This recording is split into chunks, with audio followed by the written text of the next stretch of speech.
నమస్తే, welcome to స్వతంత్ర news. నేను ప్రియా శర్మ. బులెటిన్లో ముందుగా హెడ్లైన్స్ చూద్దాం. కాసేపట్లో తెలంగాణ కేబినెట్ సమావేశం. 2024-25 వార్షిక బడ్జెట్ను ఆమోదించనున్న కేబినెట్.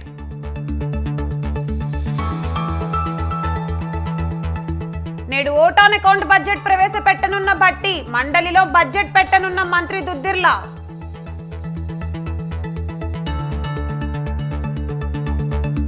జగన్ అసమర్థ నాయకుడు, కేంద్రం నుండి ఏం తెచ్చారని ప్రశ్నించిన కేవీపీ.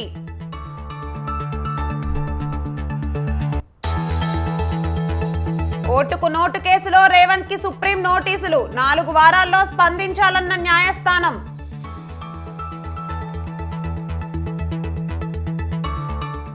కొలిక్కి రాని పాక్ ఎన్నికల ఫలితాలు, గెలుపు తమదే అని ప్రకటించుకున్న నవాజ్ షరీఫ్.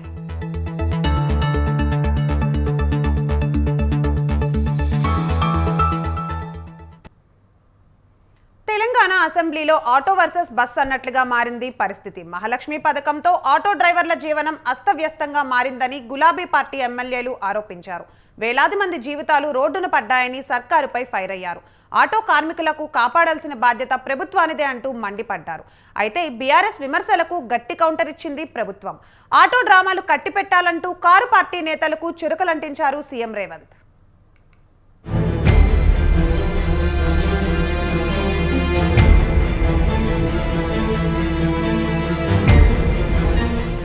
మహాలక్ష్మి పథకంపై ఇప్పటికే తెలంగాణ వ్యాప్తంగా వాడి వేడి చర్చ జరుగుతుంది. ఇదే అంశం బడ్జెట్ సమావేశాల వేళ అసెంబ్లీని తాకింది. రాష్ట్ర ప్రభుత్వం అమలు చేస్తున్న మహిళలకు ఫ్రీ బస్ పథకం ద్వారా ఆటో డ్రైవర్ల జీవనోపాధి దెబ్బతింటుందని ఆరోపిస్తుంది ప్రధాన ప్రతిపక్షం పార్టీ బీఆర్ఎస్. ఇదే అంశాన్ని ప్రజల్లోకి మరింత బలంగా తీసుకెళ్లేందుకు, అలాగే ఆటో డ్రైవర్ల విషయంలో ప్రభుత్వ వైఖరికి నిరసనగా గులాబీ పార్టీ ఎమ్మెల్యేలు, ఎమ్మెల్సీలు అసెంబ్లీకి ఆటోలు వచ్చారు. ఎమ్మెల్యేలు హరీష్ రావు, తలసాని శ్రీనివాస్ యాదవ్, సుధీర్ రెడ్డి, వివేకానంద, మాధవవరం కృష్ణారావు, పాడి కౌశిక్ రెడ్డితో పాటు పలువురు ఎమ్మెల్సీలు నగరంలోని హైదర్గూడ ఎమ్మెల్యే క్వార్టర్స్ నుంచి అసెంబ్లీకి చేరుకున్నారు.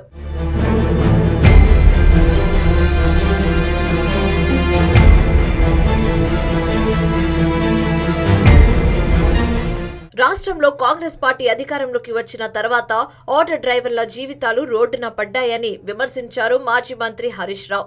గత 2 నెలల కాలంలో 21 మంది ఆటో కార్మికులు ఆత్మహత్యలు చేసుకున్నారని తెలిపారాయన. అయితే ఈ విషయంలో ఆటో డ్రైవర్లను కాపాడాల్సిన బాధ్యత సర్కార్పైనే ఉందన్నారు హరీష్ రావు. అదే సమయంలో మహాలక్ష్మి పథకం ద్వారా మహిళలకు ఉచిత బస్సు ప్రయాణం కల్పించడాన్ని ఆహ్వానిస్తున్నామని చెప్పుకొచ్చారు.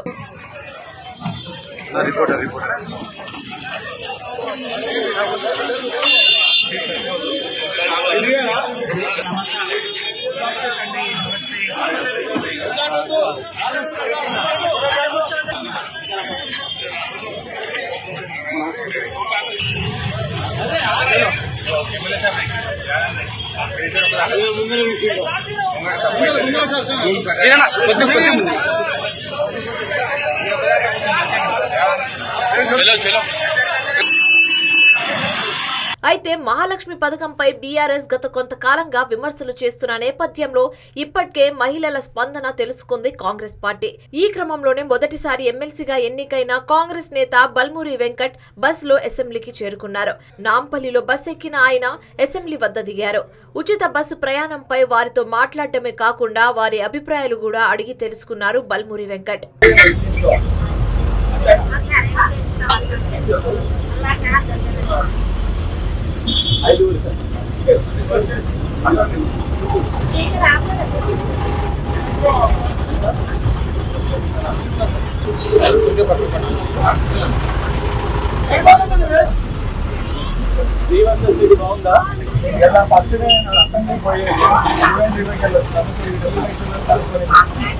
బీఆర్ఎస్ విమర్శల నేపథ్యంలో ముఖ్యమంత్రి రేవంత్ రెడ్డి ఘాటుగా స్పందించారు. మహిళలకు ఉపయోగపడుతున్న పథకం విషయంలో ఎందుకు ఈ రాదాంతం అంటూ గులాబీ పార్టీ నేతల్ని సూటిగా ప్రశ్నించారు.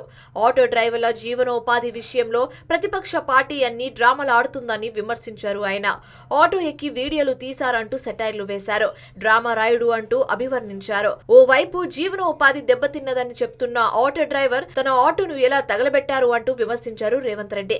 ఆర్టీసీ బస్సు మహిళల గురించి వీళ్ళు మాట్లాడుతున్నది, వాళ్ళకి నష్టం జరిగింది ఆటో డ్రైవర్లని. ఒక ఆయన ఆటో రాముడు కృష్ణానగర్ లో మొత్తం సినిమాకి సంబంధించిన వాళ్ళే ఉంటారు, సురభి నాటకాలు వేసేవాళ్ళు. సినిమాలో టిఆర్ఎస్ లో ఒక జూనియర్ ఆర్టిస్టు ఆడేదో సమావేశానికి పోయిండంట, ఆడ ఆటో కనిపించిందంట, ఆటో ఎక్కి ఆటో రాముడు ఆఫీస్ పోయిండంట. మళ్ళీ దాంట్లో మాత్రము లోపల కెమెరా పెట్టిరు అధ్యక్ష, ఆయన ఎక్కింది దిగింది షూటింగ్లు చేయడానికి. ఏంది అధ్యక్ష ఈ డ్రామా, ఏంది డ్రామా? ఆ నిర్ణయాన్ని వ్యతిరేకించుకుంటూ నిరసన తెలుపుతూ ఒక ఆటోని తీసుకొచ్చి అక్కడ తగలబెట్టింది అధ్యక్ష. కిరాయి పైసలే వెళ్తలేవు, సంసారం నడుస్తలేదన్న ఆటో డ్రైవరు ఆటో తగలబెట్టిందంటే ఆటో తగలబెట్టడానికి ఎన్ని పైసలు కావాలి అధ్యక్ష? ఆటో రౌండ్ ఆటోలో ఎక్కి తిరిగిందంట, ఆయనకు ఇంకొక ఆయనకు ఆటో ఖర్చు లేదంట, ఆయన తీసుకొచ్చి ఆటో తగలబెట్టిందంట. ఏంది అధ్యక్ష? మరి ముఖ్యమంత్రి వ్యాఖ్యలపై బీఆర్ఎస్ ఎలా స్పందిస్తుంది? ధీటుగా బదులిస్తుందా లేక మరేదైనా నిర్ణయం తీసుకుంటుందా అనేది ఆసక్తికరంగా మారింది.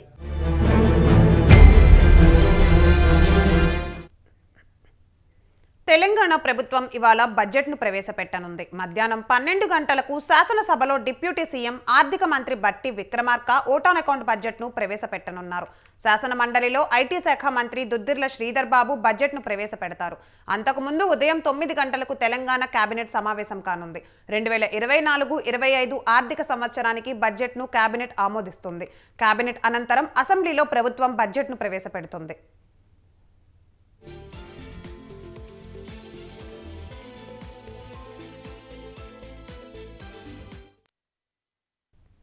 టీడీపీ అధినేత చంద్రబాబుపై మంత్రి పెద్దిరెడ్డి విమర్శించారు. టీడీపీ హయాంలో రైతులను చంద్రబాబు మోసం చేశారని ఆయన ఆరోపించారు. రుణమాఫీ చేస్తానని మాట ఇచ్చి తప్పారని తెలిపారు. టీడీపీ అధికారంలోకి వచ్చినప్పుడు 14,000 కోట్లు డ్వాక్రా రుణాలు ఉన్నాయని చెప్పారు. చంద్రబాబు ఇచ్చిన హామీలు నెరవేర్చాలంటే 2 లక్షల కోట్లు కావాలని ఎద్దేవా చేశారు. మరోసారి ప్రజలను మోసం చేసేందుకు నెరవేర్చలేని హామీలు ఇస్తున్నారన్నారు. చంద్రబాబుకు అధికారం ఇస్తే రాష్ట్రం మళ్లీ 10 ఏళ్లు వెనక్కి పోతుందని పెద్దిరెడ్డి విమర్శించారు. చంద్రబాబు నాయుడు ఎప్పుడు కూడా అధికారంలోకి వస్తానే ప్రజలకు మోసం చేసే పని. 1900 మామకు ఎన్నుకోడు పొడిచాడు, అధికారంలోకి వచ్చాడు. అధికారంలోకి వచ్చిన 3 నెలల్లోనే 2 రూపాయల కేజీ బియ్యం 5 రూపాయలు 25 పైసలు చేశాడు. మహిళలంతా కూడా ఎంతో నమ్మకం పెట్టి రామారావు గారికి ఓట్లేస్తే ఆ రోజు మద్యపాన నిషేధం చేస్తామని, ఆ రోజు ఆ మద్యపాన నిషేధాన్ని తీసేసేదానికి అన్ని కుట్రలు చేసి మా ప్రభుత్వం నడిచేది కష్టంగా ఉంది, ఆర్థికంగా ఇబ్బందులు ఉన్నాయని చెప్పి మద్యపాన నిషేధాన్ని ఎత్తేసేదే కాదు, మన ఇంటి చుట్టూ కూడా బెల్ట్ షాపులు పెట్టడం జరిగింది. మరి ఏ రోజు కూడా ఆయన అధికారంలోకి రాకముందు ఒకలాగా ఉంటాడు, అధికారంలోకి వచ్చిన తర్వాత ఇంకొకలాగా ఉంటాడు. మరి అలాంటి వ్యక్తి మీద మనం ఆలోచన చేయాలి. మీరు అలాంటి వ్యక్తికి మనము అవకాశం ఇస్తే తిరిగి మనమేమి. తెలుగు రాష్ట్రాల్లో సంచలనం సృష్టించిన ఓటుకు నోటు కేసులో మరో కీలక పరిణామం జరిగింది. ఈ విషయంలో తెలంగాణ సీఎం రేవంత్ రెడ్డికి నోటీసులు జారీ చేసింది దేశ అత్యున్నత న్యాయస్థానం. ఈ కేసుకు సంబంధించిన విచారణను తెలంగాణ నుంచి మధ్యప్రదేశ్లోని భోపాల్కు మార్చాలంటూ ట్రాన్స్ఫర్ పిటిషన్ దాఖలైంది. బీఆర్ఎస్ ఎమ్మెల్యే జగదీష్ రెడ్డి ఈ పిటిషన్ దాఖలు చేశారు. దీనిపై జస్టిస్ బిఆర్ గవాయ్, జస్టిస్ సందీప్ మెహతాతో కూడిన ధర్మాసనం విచారణ జరిపింది. కేసు విచారణను భోపాల్కు బదిలీ చేయాలన్న వ్యవహారంలో తెలంగాణ ప్రభుత్వంతో పాటు సీఎం రేవంత్ రెడ్డికి ఇతర ప్రతివాదులకు నోటీసులిచ్చింది సుప్రీంకోర్టు.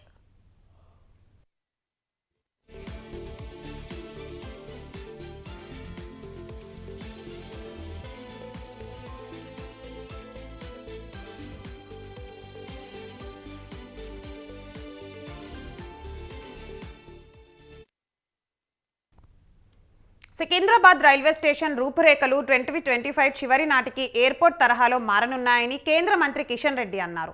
రైల్వే స్టేషన్లో 26 లిఫ్ట్లు, 38 ఎస్కలేటర్లు, రిటైల్ షాపులు లాంటి అనేక నిర్మాణాలు కొనసాగుతున్నాయని తెలిపారు. ప్రయాణికులు సౌకర్యార్థం మెట్రో స్టేషన్లు, బస్ స్టేషన్లకు అనుసంధానం చేసేలా పనులు జరుగుతున్నాయని తెలిపారు. చర్లపల్లిలో నిర్మించిన కొత్త రైల్వే టెర్మినల్ను ప్రధాని నరేంద్ర మోడీ చేతుల మీదుగా త్వరలోనే ప్రారంభిస్తామని కిషన్ రెడ్డి తెలిపారు. में कोई देश भी एट ए टाइम इतना रेलवे स्टेशन को विकास करने के लिए कोई देश आज तक किया नहीं काम, आगे भी नहीं बढ़ रहे। 1309 रेलवे स्टेशन को विकास करने के लिए भारत सरकार मोदी जी के नेतृत्व में आज अमृत भारत स्कीम के अंदर इस रेलवे स्टेशन में विकास कर रही है। इसमें वेल डिजाइन्ड ट्रैफिक सर्कुलेशन का व्यवस्था होगा, रेलवे स्टेशन में पूरा आधुनिक टेक्नोलॉजी के द्वारा साइनेजेस का उपलब्ध होगा, पूरा पैसेंजर्स गाइडेंस होगा, उसके अंदर जैसे मॉडर्न पैसेंजर एमिनिटीज व्यवस्था होगी। रेलवे स्टेशन के बिल्डिंग की लोकल कल्चर, हेरिटेज, आर्किटेक्चर भी दर्शाने के लिए హైదరాబాద్లో ట్రాఫిక్ నియంత్రణ కోసం జంక్షన్ల అభివృద్ధికి ప్రతిపాదనలు సిద్ధం చేయాలని అధికారులను కమిషనర్ రొనాల్డ్ రోజ్ ఆదేశించారు. టౌన్ ప్లానింగ్, ఇంజనీరింగ్ అధికారులతో నిర్వహించిన సమావేశంలో కమిషనర్ మాట్లాడారు. పాదచారులకు ప్రమాదాలు జరగకుండా అవసరమైన చోట ఫుట్ ఓవర్ బ్రిడ్జిల నిర్మాణాలను స్థలం గుర్తించాలని సూచించారు.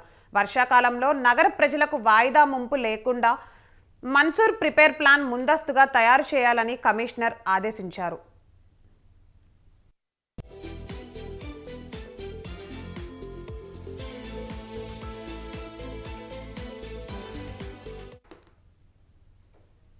తెలుగువారి టీవీ పీవీకి మరో అరుదైన పురస్కారం దక్కింది. అవును, భారత మాజీ ప్రధాని దివంగత పివి నరసింహారావుకు కేంద్రం భారతరత్న ప్రకటించింది. దేశానికి ఎనలేని సేవలు అందించినందుకు గుర్తుగా మోడీ సర్కార్ దేశంలోనే అత్యున్నతమైన పౌర పురస్కారంతో తెలుగు బిడ్డను గౌరవించింది. పీవీకి అవార్డు రావడం కాస్త ఆలస్యమైనా యావత్ తెలుగు జాతి మాత్రం ఆనందంతో ఉప్పొంగిపోయింది.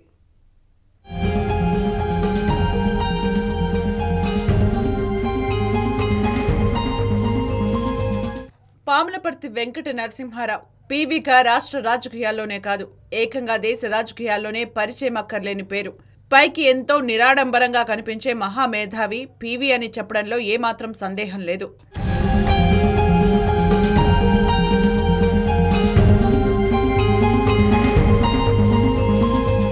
నేటి వరకు యావత్ భారతానికి ప్రధానిగా సేవలందించిన వారిలో ఒకే ఒక్క తెలుగు బిడ్డ పివి నరసింహారావు. నిజానికి పీవీకి ప్రధానమంత్రి పదవి దక్కడం భారత రాజకీయాల్లో ఒక సంచలనమనే చెప్పాలి. 1991 లోక్సభ ఎన్నికలకు దూరంగా ఉన్న పీవీ నాటి కాంగ్రెస్ అధ్యక్షుడు రాజీవ్ గాంధీ మరణాంతరం పార్టీ జాతీయ అధ్యక్షుడిగా బాధ్యతలు చేపట్టారు.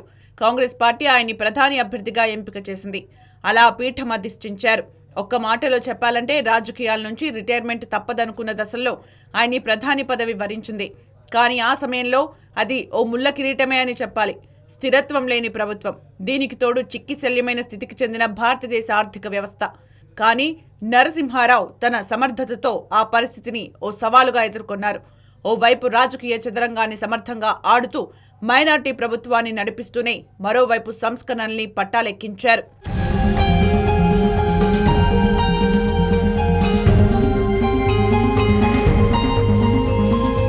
పివి నరసింహారావు ఇంతటి క్లిష్ట పరిస్థితుల్ని ఎదుర్కోవటానికి పెద్ద కారణమే ఉంది. పీవీకి ముందు ప్రధానులుగా ఉన్న విశ్వనాథ్ ప్రతాప్ సింగ్, చంద్రశేఖర్ పాలనా కాలంలో దేశ ఆర్థిక వ్యవస్థ కుదేలైంది. అలా మొదలైన పతనం పీవీ హయాంలోకి వచ్చేసరికి పీక్ స్టేజ్కు చేరుకుంది. దేశంలోని బంగారం నిల్వల్ని విదేశీ బ్యాంకుల్లో కుదవపెట్టి తెచ్చిన డబ్బుతో దేశాన్ని నడిపిస్తున్న పరిస్థితి, దివాలా తీసి అస్తవ్యస్తమైన వ్యవస్థలు. అయినా పీవీ ఆత్మవిశ్వాసం చెక్కు చెదరలేదు. నాటి ఆర్థిక నిపుణులైన మన్మోహన్ సింగ్కు ఆర్థిక శాఖ బాధ్యతలు అప్పగించి సంస్కరణల బాట పట్టించారు. అద్భుతమైన ఫలితాలు సాధించి అపర చాణక్యుడిగా, ఆర్థిక సంస్కరణల పితామహుడిగా పేరు పొందారు పీవీ.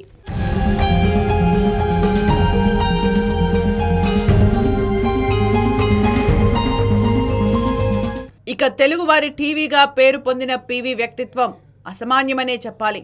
పీవీ మృదు స్వభావి, బహుముఖ ప్రజ్ఞాశాలి, 17 భాషల్లో దిట్ట. గోండుల భాష నుంచి స్పానిష్ వరకు ధారాళంగా మాట్లాడేవారు. గతంలో క్యూబా విప్లవ యోధుడు ఫిడెల్ కాస్ట్రోతో సమావేశం సందర్భంగా ఆయన్ని స్పానిష్ భాషలో పలకరించి పీవీ ఆశ్చర్యపరిచారని చెబుతారు. రచయితగాను పీవీకి గొప్ప ప్రావీణ్యం ఉంది. కథలు, వ్యాసాలు, అనువాద రచనలు చేస్తారు. సొంత పేరుతో, మారు పేర్లతో కాలమిస్ట్గా ఎన్నో వ్యాసాలు రాశారాయన. పీవీ రచనల్లో తెలంగాణ సాయుధ పోరాట నేపథ్యంతో రాసిన గొల్ల రామవ్వ ప్రముఖమైంది. ఇన్సైడర్ పేరుతో పీవీ చేసిన రచనను ఆయన ఆత్మకథగా చెబుతారు. విశ్వనాథ సత్యనారాయణ 1000 పడగల నవలను ఆయన హిందీలోకి సహస్రఫన్ పేరుతో అనువదించారు. తెలుగు సాహిత్య ప్రక్రియకే ప్రత్యేకమైన అవధానాలంటే ఆయన మరింత ఇష్టపడేవారు. ప్రధానిగా ఎంత తీరిక లేకుండా ఉన్నా అవధాన కార్యక్రమాల్లో మాత్రం తప్పకుండా పాల్గొనేవారు. వాటితో ఎంతో ప్రశాంతత పొందేవారాయన. 17 భాషల్లో ప్రావీణ్యమున్న అవసరానికి మించి మాట్లాడకపోవడం పీవీకి ఉన్న మరో గొప్ప లక్షణం.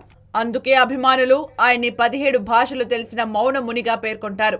హ్యాపీ మూమెంట్ ఇది. ఒక చారిత్రాత్మక రోజు ఇవాళ. ఒక చరిత్రలో సువర్ణాక్షరాలతోని లిఖించదగ్గ మంచి రోజు ఇది. తెలంగాణ గడ్డ మీద పుట్టిన మన తొలి తెలుగు ప్రధాని కీర్తిశేషులు శ్రీ పివి నరసింహారావు గారికి భారతరత్న అనౌన్స్ చేయడం అనేది చాలా చాలా సంతోషించే రోజు ఈరోజు. దేశ ప్రజలు అందరూ కూడా చాలా సంతోషంగా ఉన్నారు. కంటిన్యూస్గా ఫోన్ కాల్స్ వస్తున్నాయి. మొట్టమొదటిసారి దక్షిణాది నుంచి అప్పటిదాకా ప్రధానినే లేరు మనకు. ఏవైనా ఉత్తరాది వాళ్ళే ప్రధానులు, కానీ ఒక తెలుగు వారు కూడా ఒక దక్షిణాది నుంచి కూడా ప్రధానులు కావచ్చు అనే ఒక ఆదర్శప్రాయమైన గొప్ప వ్యక్తి. ఉమ్మడి ఆంధ్రప్రదేశ్ ముఖ్యమంత్రిగా పివి దాదాపు 1.5 ఏళ్ల కాలం పాటు పనిచేశారు. ఆ తక్కువ సమయంలోనే తనదైన ముద్ర వేశారు ఆయన. 1969లో కాసు బ్రహ్మానందరెడ్డి ముఖ్యమంత్రిగా ఉన్నప్పుడు తెలంగాణ ఉద్యమం ఊపందుకుంది. దీంతో బ్రహ్మానందరెడ్డిని తప్పించి కాంగ్రెస్ హైకమాండ్ విద్యాశాఖ మంత్రిగా ఉన్న పివికి రాష్ట్ర పాలనా పగ్గాలు అప్పగించింది. 1971 సెప్టెంబర్ 30న ముఖ్యమంత్రిగా బాధ్యతలు స్వీకరించిన పివి 1973 జనవరి 10 వరకు ఆ పదవిలో కొనసాగారు. ఆ సమయంలో ఆయన దేశంలోనే తొలిసారిగా భూ సంస్కరణలు తీసుకొచ్చారు. అయితే తెలంగాణ ఉద్యమంతో పాటు అదే సమయంలో జయ ఆంధ్ర ఉద్యమం ఊపందుకోవడంతో చివరకు నాటి కేంద్ర ప్రభుత్వం పివికి ముఖ్యమంత్రి పదవి నుంచి తప్పించి ఏపీలో రాష్ట్రపతి పాలన విధించింది. మరోవైపు అంతకుముందు వివిధ ముఖ్యమంత్రుల హయాంలో మంత్రిగా బాధ్యతలు నిర్వహించిన పివి అనేక సంస్కరణలు చేపట్టారు. ప్రభుత్వ డాక్టర్ల ప్రైవేట్ ప్రాక్టీస్ను నిషేధించారు. విద్యాశాఖ మంత్రిగా పనిచేసిన సమయంలో ఆయన అనేక విధానాలు, సంస్కరణలు తీసుకొచ్చారు. నేటికి అవి కొనసాగుతుండటం గమనార్హం. తెలుగు అకాడమీని నెలకొల్పడం, ఉన్నత విద్యలో తెలుగు మీడియంను ప్రవేశపెట్టడం పివి విద్యాశాఖ మంత్రిగా తీసుకొచ్చిన కార్యక్రమాలే. ఇవే కాదు, ఇలాంటివి ఎన్నో గొప్ప గొప్ప కార్యక్రమాలు తీసుకొచ్చారు పివి.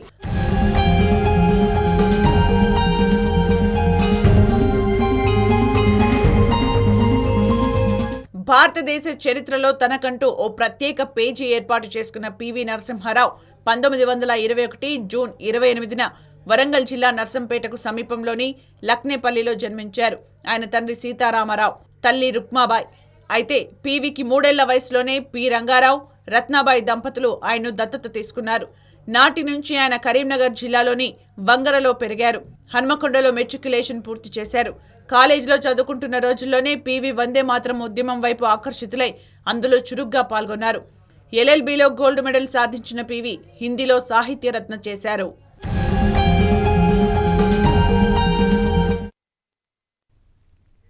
కేరళలో టెర్రర్ దాడులు చేసేందుకు కుట్ర పన్నిన ISIS తీవ్రవాదికి NIA కోర్టు 10 ఏళ్ల కఠిన కారాగార శిక్ష విధించింది. కేరళలోని పాలక్కాడ్కు చెందిన రియాజ్ అబూబకర్ అనే వ్యక్తి 2018 అక్టోబర్లో కోచ్లో పలు వాణిజ్య సముదాయాల్లో ఆత్మాహుతి దాడికి కుట్ర పన్నాడు. 2019 సెప్టెంబర్ 24న NIA అరెస్ట్ చేసింది. ఆ సంవత్సరంలోనే అక్టోబర్లో ఆ నిందితుడిపై ఛార్జిషీట్ నమోదు చేశారు. రియాజ్ అబూబకర్ కేరళలోని కోచిలో సూసైడ్ దాడులు జరిపేందుకు కుట్ర పన్నాడు. అతడు టెర్రరిస్ట్ కార్యకలాపాల విరోధక చట్టం సెక్షన్ 38-39 కింద నేరానికి పాల్పడినట్లు NIA కోర్టు నిర్ధారించి 10 ఏళ్ల జైలు శిక్ష ప్రకటించింది. జరిమానా కూడా విధించింది.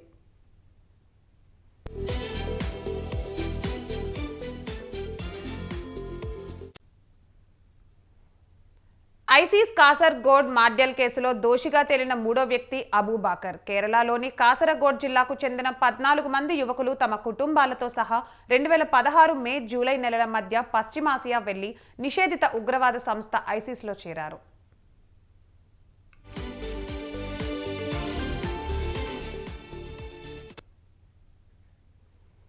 పాకిస్తాన్ ఎన్నికలు చర్చనీయాంశంగా మారాయి. ఆర్థిక సంక్షోభం, ఉగ్రవాద దాడులు, వేర్పాటువాద ఉద్యమాలు, ఇమ్రాన్ ఖాన్ అరెస్ట్ ఇలా పలు సంక్షోభాల్లో చిక్కుకున్న తరుణంలో ఈ ఎన్నికలు జరిగాయి. గురువారం పాకిస్తాన్లో ఎన్నికలు జరిగాయి. కౌంటింగ్ మొదలై 24 దాటినా ఓట్ల లెక్కింపు పూర్తి కాకపోవడం చర్చనీయాంశంగా మారింది.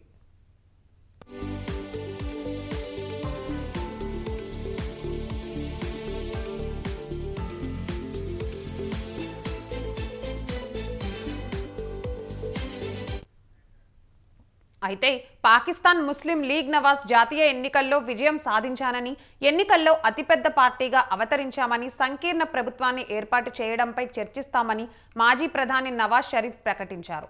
కాగా షరీఫ్ ఎన్ని స్థానాలు గెలిచాడనే విషయాన్ని వెల్లడించలేదు. ఆ దేశ ఎన్నికల ప్యానెల్ ప్రకటించిన తాజా గణాంకాల ప్రకారం నవాజ్ షరీఫ్ పార్టీ 42 సీట్లు గెలుచుకుంది. ప్రభుత్వ ఏర్పాటుకు 133 మార్కు కంటే ఎక్కువ స్థానాలు అవసరం. సంకీర్ణ ప్రభుత్వాన్ని ఏర్పాటు చేయడంపై తన డిప్యూటీలతో ఇతర రాజకీయ పార్టీలతో సమావేశమవుతానని షరీఫ్ ప్రకటించారు.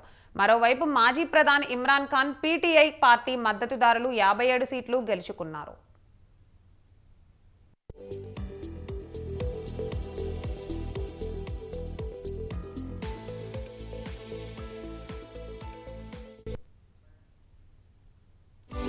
ఇవి బులెటిన్ అప్డేట్స్. కీప్ వాచింగ్ స్వతంత్ర న్యూస్.